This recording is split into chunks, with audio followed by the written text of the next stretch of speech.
semuanya, di sini aku akan memberikan video mengenai inovasi metode pembelajaran daring. Nah, sebelum kalian melihat video edukasi tentang pembelajaran daring ini, izinkan saya memperkenalkan diri.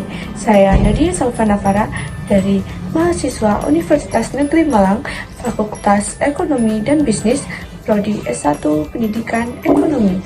Tidak lupa, pastinya saya akan menyapa para pendidik maupun para pengajar. Halo para pendidik maupun para pengajar. Nah, tantangan terbesar yang dihadapi oleh pendidik untuk melakukan pembelajaran daring yaitu seperti menjaga peserta didiknya ini dapat secara aktif untuk berinteraksi selama pembelajaran ini dimulai. Nah, pada dasarnya peserta didik pada saat melakukan pembelajaran daring ini, mereka itu lebih fokus terhadap lingkungan sekitarnya, entah bermain, mengobrol dengan lingkungan sekitarnya, dan mereka itu tidak berfokus pada pembelajaran yang sedang dimulai secara online atau pembelajaran daring.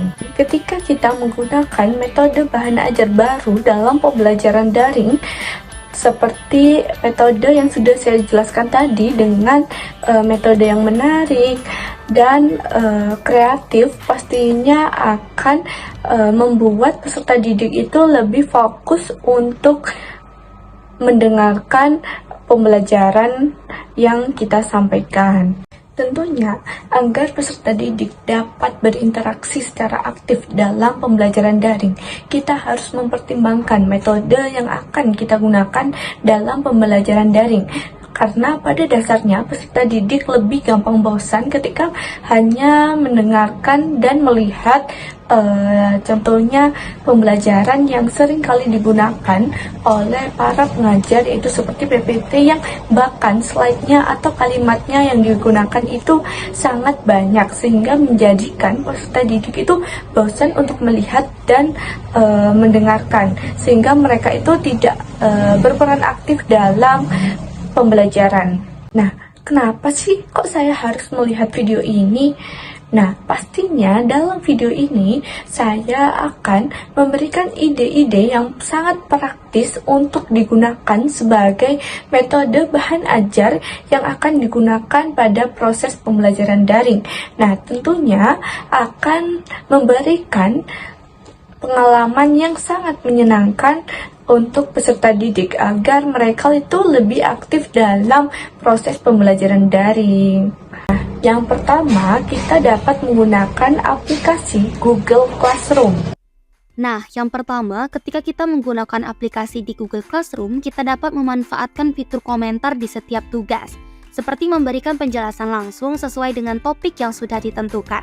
Sehingga hal ini dapat membantu siswa untuk saling berbagi ide dan dapat belajar bersama, dan ada kalanya kita mewajibkan siswa untuk memberikan feedback terhadap materi yang telah disampaikan agar siswa dapat lebih fokus untuk menyimak pelajaran agar dapat memberikan feedback dari materi yang sudah dipaparkan. Nah, yang kedua nih, kita dapat menggunakan aplikasi Zoom Meeting. Nah, memang pada aplikasi Zoom Meeting ini seringkali digunakan untuk melakukan proses pembelajaran daring. Namun, seperti yang sudah saya jelaskan di awal, kebanyakan para pendidik maupun para pengajar menggunakan aplikasi Zoom Meeting ini dengan memberikan PPT yang menggunakan kalimat yang sangat banyak atau slide yang banyak, sehingga peserta didik ini gampang lebih bosan. Loh, terus media apa yang harus kita gunakan selain PPT? Nah, kita dapat menggunakan media berupa video edukasi dengan animasi yang menarik karena siswa pasti bakalan lebih tertarik untuk melihat dan mendengarkan animasi yang menarik dengan penjelasan yang singkat tetapi mudah dipahami, daripada menggunakan PPT yang berslide-slide dan kalimat yang banyak tetapi sulit dipahami, bahkan membuat siswa itu lebih cepat bosan pada pembelajaran kita, dan siswa akan menjadi malas untuk melakukan pembelajaran pastinya. Jika siswa tidak tertarik pada pembelajaran kita, pastinya kita akan sedih atau bahkan kita dapat menyalahkan siswa tersebut yang sulit memahami materi yang kita ajarkan pada saat pembelajaran daring. Tetapi faktanya, metode pembelajaran yang kita lakukan itu memang harus diperbaiki. Oleh karena itu, alangkah baiknya kita menggunakan video edukasi yang kreatif agar siswa lebih excited untuk menyimak pembelajaran kita. Setelah kita memberikan video animasi mengenai pembelajaran, yang ketiga, kita dapat menggunakan aplikasi Quizzes untuk memantau apakah peserta didik ini benar-benar memahami materi yang telah diberikan atau tidak.